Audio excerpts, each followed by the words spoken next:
बरपुत्र मान संपर्क में कहे आपण मैंने शुणवे से विषय। द्वितीय अच्छा आमर नलिनी ओडिया साहित्य एकाडेमी जहाँ प्रथमतः दायित्व देती सी होती डीसीओ कटक जिलार संस्कृति ऑफिसर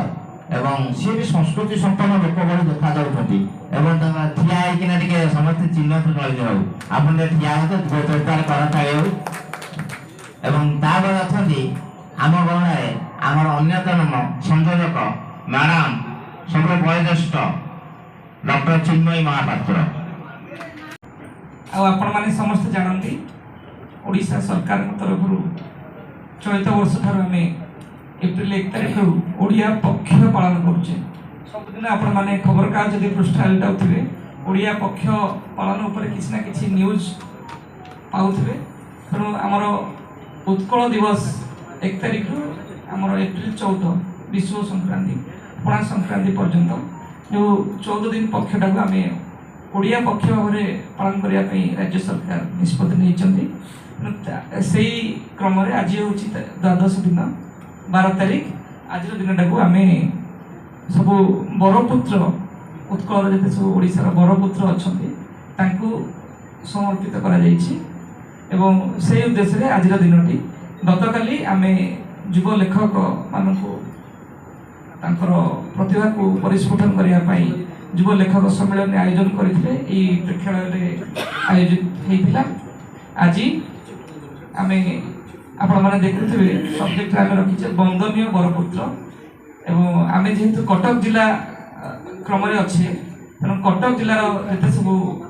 बरपुत्र अच्छा महापुरुष अच्छा से आम आज दिन को उत्सर्ग करवा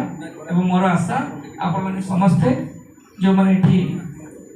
कविता पाठ करेंगे से आलोचन भाग ने निश्चित भाव में आज दिन को आज कार्यक्रमटा को सफल करेंगे। तेणु ये हूँ आमर इतिहास को टिके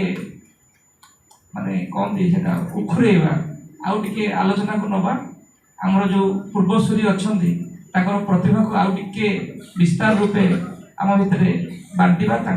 कृति को बांटिबा मोहनीयता को बांटिबा। जय जगन्नाथ समस्त को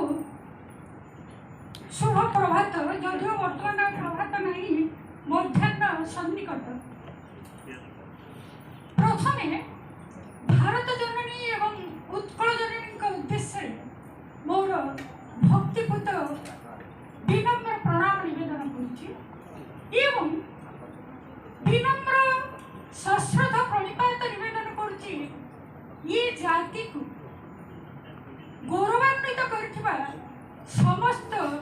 बरपुत्र समस्त महापुरुष मान उद्देश्य मंचासीन समस्त को मोर सम्मान एवं श्रद्धा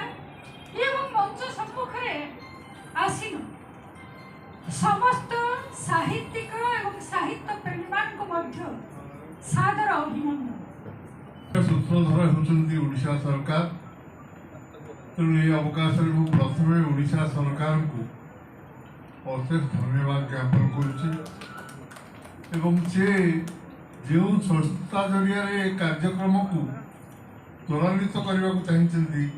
हूँ ओडिशा साहित्य एकाडेमी धन्यवाद ज्ञापन करुच्ची।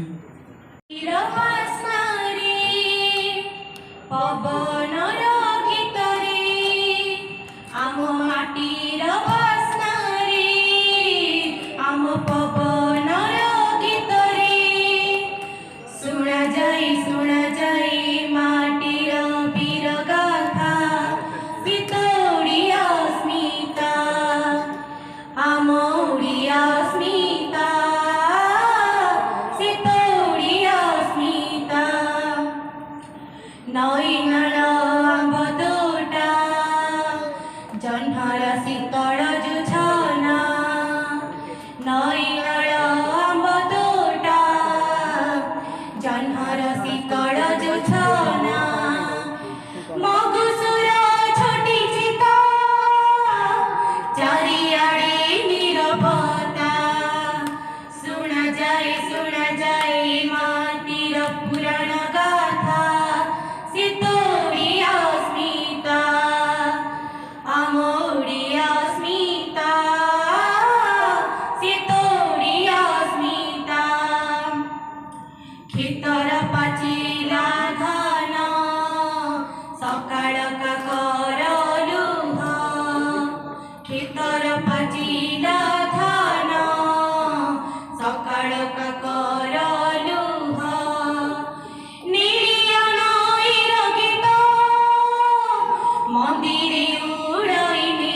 ମାଟିର